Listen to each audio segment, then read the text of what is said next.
2004 ఎన్నికల సందర్భంగా ఆ రోజు బలంగా ఉన్న తెలుగుదేశం పార్టీని ఎదుర్కోవాలి అని అంటే కాంగ్రెస్ పార్టీ ఎన్నికలకు వెళ్ళే సందర్భంలో డాక్టర్ వైఎస్ రాజశేఖర రెడ్డి గారి పాదయాత్ర తర్వాత తెలంగాణ ఆంధ్రప్రదేశ్ రాష్ట్రాలలో ఒక అద్భుతమైన వాతావరణం కాంగ్రెస్ పార్టీకి అనుకూలంగా మారింది. ఆ సందర్భంలో కొత్తగా వచ్చిన రాజకీయ పార్టీకి పెద్దగా ప్రాతినిధ్యం లేకపోయినా తెలంగాణ అంశానికి ఉన్న ప్రాధాన్యతను దృష్టిలో పెట్టుకొని తెలంగాణ రాష్ట్రం అనే ఆలోచన, తెలంగాణ రాష్ట్ర ఏర్పాటు ప్రక్రియ మరుగున పడకూడదు, ఇది భవిష్యత్తుకు ఉపయోగపడాలి అని ఆ రోజు కాకా వెంకటస్వామి గారు ప్రణబ్ ముఖర్జీ గారిని, శ్రీమతి సోనియా గాంధీ గారిని ఒప్పించి 10 సంవత్సరాల అధికారం అనుభవించిన పార్టీకి పొత్తులో భాగస్వాములను చేసి 42 సీట్లు ఇప్పించి 25 ఎమ్మెల్యేలు 5 మంది ఎంపీలను ఇవ్వడానికి కాకానే ప్రధాన కారణం అన్న సంగతి ఆ రోజు ప్రత్యక్ష రాజకీయాలలో ఉన్న వాళ్ళకు కానీ ఆనాడు రాజకీయాలను ప్రత్యక్షంగా పరిశీలించిన వాళ్ళకి తెలుసు. ఎందుకంటే ఆ 2004 ఎన్నికలలో రాజకీయాలను నిశితంగా ఆ రోజు నేను గమనిస్తున్నా. ఈ పరిణామాలు ఏ విధంగా పరిణతి చెందబోతున్నాయి, ఈ పరిణామాలు తెలంగాణ రాష్ట్ర ఏర్పాటు ప్రక్రియకు ఏ విధంగా సహకరించబోతున్నాయి, ఇందులో ఎవరెవరు ఏ బాధ్యత నెరవేర్చబోతున్నారు అని చెప్పి ఆ రోజు నేను నిశ్చితంగా గమనించిన. నేను గమనించిన దాని ప్రకారం ఆనాడు ఇప్పుడు గొప్పలు చెప్పుకునే వాళ్లకు 25 ఎమ్మెల్యే సీట్లు గెలవడానికి, 5 పార్లమెంట్ సీట్లు గెలవడానికి కాకా వెంకటస్వామి గారు అందించిన సహకారం ఎంతో, వారి వల్ల బలపడి రాష్ట్రంలో ప్రభుత్వం వచ్చిన తర్వాత వారి జయంతి వర్ధంతులను అధికారికంగా నిర్వహించాల్సిన వాళ్ళు అసూయతోనో ద్వేషంతోనో నిర్వహించకుండా వదిలేసిండ్రు. అందుకే కాంగ్రెస్ పార్టీ అధికారంలోకి వచ్చిన వెంటనే కాక ప్రజల ఆస్తి, పేదోళ్ల ధైర్యం, నిలువ నీడ లేని వాళ్లను ఆదుకోవడానికి, అండగా నిలబడడానికి, నగరానికి ఉద్యోగ ఉపాధి అవకాశాల కోసం ఎవరొచ్చినా ఎక్కడో ఒక ప్రభుత్వ స్థలంలో వాళ్ళు ఉండడానికి అవసరమైన ఏర్పాట్లు నాకు తెలిసినంత వరకు ఆ రోజుల్లో కాకా వెంకటస్వామి గారు 80,000 మందికి గుడిసెలకు నిలువ ఆధారము నీడనిచ్చిండు అని చెప్పి లెక్కలు చెప్తున్నాయి. ఇవాళ ఒక్క ఇందిరమ్మ ఇల్లు ఇప్పిస్తేనే 100 సార్లు చెప్పుకుంటాం మనం. లేదా డబల్ బెడ్రూమ్ ఇల్లు ఇచ్చినోడైతే మన జీవితాల్లోనే బాగు చేసినట్టుగా మనకు మొత్తం వండించినట్టు, వార్చినట్టు, తినిపించినట్టు ఇవాళ గొప్పలు చెప్పుకుంటారు. కానీ 80,000 ఇండ్లు పేదోళ్లకు హైదరాబాదు నగరంలో ఇప్పించిన కాకను మర్చిపోవడం అనేది అది వాళ్ళ బాధ్యత రాహిత్యానికి ఒక ఉదాహరణ. అదేవిధంగా సింగరేణి గురించి మిత్రులందరూ చెప్పాను. సింగరేణి దివాలా తీసి సింగరేణి మూతపడే సందర్భంలో కార్మికులను ఆదుకోవాలన్న ఆలోచన, కార్మికులను బ్రతికించాలన్న కోరిక, పట్టుదల, సింగరేణికి 450 కోట్ల రూపాయలు ఆ రోజుల్లో అప్పు ఇప్పించి సింగరేణి సంస్థను కాపాడి ఇవాళ వేలాది కుటుంబాలు, లక్షలాది మంది ఆధారంగా దాని మీద ఉన్న వాళ్ళని అందరినీ కూడా ఈరోజు వాళ్ళ ఇళ్లలో దీపం ఉంది, ఆ కుటుంబంలో బుక్కడు బువ్వ తింటున్నారు అని అంటే కాకా గారి కృషి అని చెప్పి మనం ఈరోజు మాట్లాడుకోవాల్సిన అవసరం ఉన్నది. ఇదే కాదు, జాతీయ స్థాయిలో పండిత్ జవహర్లాల్ నెహ్రూ గారిని చాచా అంటే తెలుగు రాష్ట్రాలలో అదే స్థాయిలో కాకా అని గుర్తింపు ఉన్నది గడ్డం వెంకటస్వామి గారికి. రెండవది, ఎమర్జెన్సీ తర్వాత ఎన్నో విపత్కర పరిస్థితులను ఎదుర్కొని కాంగ్రెస్ పార్టీ తీవ్రమైన రాజకీయ ఒడిదుడుకులను ఎదుర్కొంటున్న సందర్భంలో కాంగ్రెస్ పార్టీ జాతీయ కార్యాలయాన్ని ఎక్కడ పెట్టాలని చర్చ జరుగుతున్నప్పుడు కాకా వెంకటస్వామి గారు ఇందిరాగాంధీ గారి దగ్గరికి వెళ్ళి నా ఇల్లునే కాంగ్రెస్ పార్టీ జాతీయ కార్యాలయంగా మార్చండి అని చెప్పి వారు ఇల్లు ఇచ్చిండ్రు.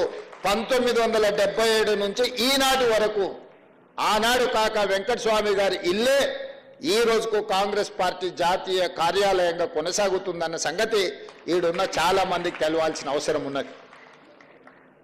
కాకా వెంకటస్వామి గారికి, ఇందిరాగాంధీ గారి కుటుంబానికి సన్నిహిత సంబంధాలు, కాంగ్రెస్ విధానాలు, సిద్ధాంతాలే కాదు, ఆ కుటుంబం మధ్యలో ఒక బలమైన అనుబంధం ఉన్నది. అదే కాదు, ఈరోజు జాతీయ కాంగ్రెస్ పార్టీ అధ్యక్షుడుకున్న మల్లికార్జున్ ఖర్గే గారు వెంకటస్వామి గారి సమకాలికులు. వెంకటస్వామి గారు ఉన్నత స్థాయిలో ఉన్నప్పుడు వారు కర్ణాటక రాష్ట్రంలో కాంగ్రెస్ రాజకీయాలలో మంత్రిగా ఉన్నారు. ఎప్పుడు వారిని కలిసినా, వారు ఎప్పుడు హైదరాబాద్కు వచ్చినా తప్పకుండా వెంకటస్వామి గారిని గుర్తు చేసుకుంటారు. ఆయన చెప్తారు, अरे मैं हमेशा आता था जी हैदराबाद को, कभी भी आए तो चिकड़पल्ली जाके उनके घर में मैं खाना खा के वहां से निकलते थे. जब मैं गुलबर्गा जाना है तो भी उनके घर पे जाके उनसे मिलकर మీ అన్నదమ్ముల ఎవరో నాకు చాలా సంబంధం, कैसा है उन्होंने అంటే నేనన్నా ठीक ठाक है साहब, मगर विवेक साहब तो अपने साथ में नहीं है बोल के बोला मैं. अरे ऐसा कैसे तुम बात करो, मैं बात कर दूं. अरे వెంకటస్వామి గారి కొడుకు మన మీద కోపం ఎట్లా వస్తుంది, బయట ఎట్లా ఉంటాడు, లా ఉస్కో అని నాకు చెప్పిండు. అప్పుడు నేను వివేక్ అన్నాను, సరోజక్కను పోయి కలిసి, వంశీని కలిసి, అయ్యా ఈ కాంగ్రెస్ పార్టీ మీ కుటుంబం మీద కోపం వస్తే బయటకు పోవద్దు, మీరు ఈ కుటుంబంలో ఉండాలి. కాంగ్రెస్ పార్టీ మల్లికార్జున్ ఖర్గే గారు నాకు చెప్పిండ్రు మీతో మాట్లాడి కాంగ్రెస్ పార్టీకి తీసుకురా అని. మీరు రాండి, ఈ పార్టీలో మనకందరికీ మంచి జరుగుద్ది, ప్రజలకు మేలు జరుగుద్ది.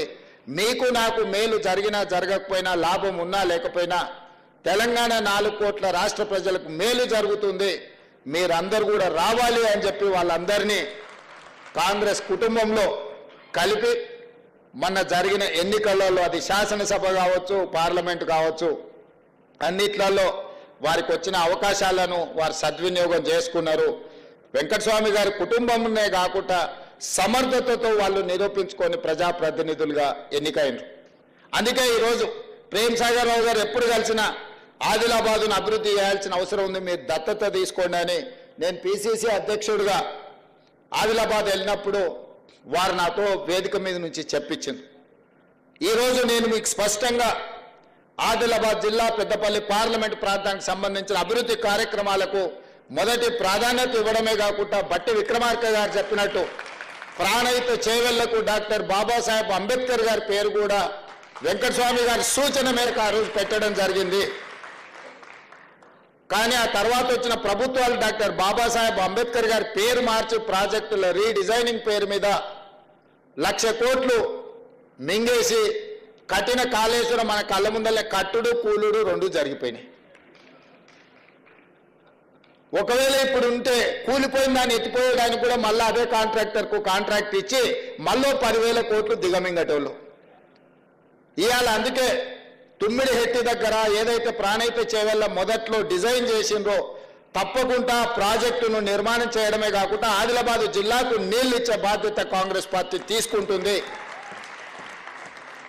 డాక్టర్ వైఎస్ రాజశేఖర రెడ్డి గారు జలయజ్ఞంలో భాగంగా ప్రారంభించిన ప్రాణహిత చేవెళ్ళ ఆ రోజు వెంకటస్వామి గారి ఆలోచన, వారు ప్రభుత్వాన్ని ఇంతకుముందే బట్టి విక్రమార్క గారు చెప్పినట్టు వారు ఎంతో ఆలోచన చేసి ఆదిలాబాద్కు మేలు జరగాలని ఆ కార్యక్రమం కోసం వారు పట్టుబట్టారు.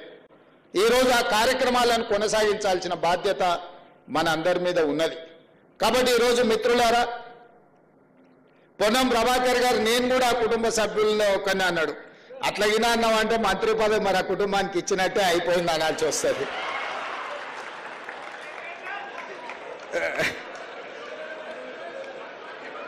ఓకేనా?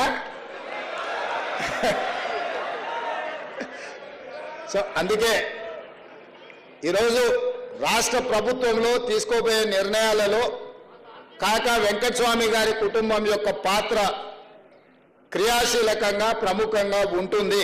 ఇది పార్టీ యొక్క ఆలోచన. తప్పకుండా ఆదిలాబాద్ ప్రాంత అభివృద్ధికి తెలంగాణ రాష్ట్రంలో ప్రభుత్వం అమలు చేసే సంక్షేమ అభివృద్ధి కార్యక్రమాలకు వాళ్ళ నుంచి సంపూర్ణమైన సహకారం తీసుకోవడం జరుగుతుంది. వారు ఒక స్ఫూర్తి కాకా వెంకటస్వామి గారు. కాకా వెంకటస్వామి గారికి ఆస్తులకు మాత్రమే వాళ్ళు వారసులు. వారి ఆలోచన విధానానికి, పేద ప్రజలకు సేవ చేయాలన్న ఆలోచనకి మనందరం కూడా వారసులమే. వారి ఆలోచనతోని రాష్ట్ర ప్రభుత్వం నడవాలి అనేది నా ఆకాంక్ష.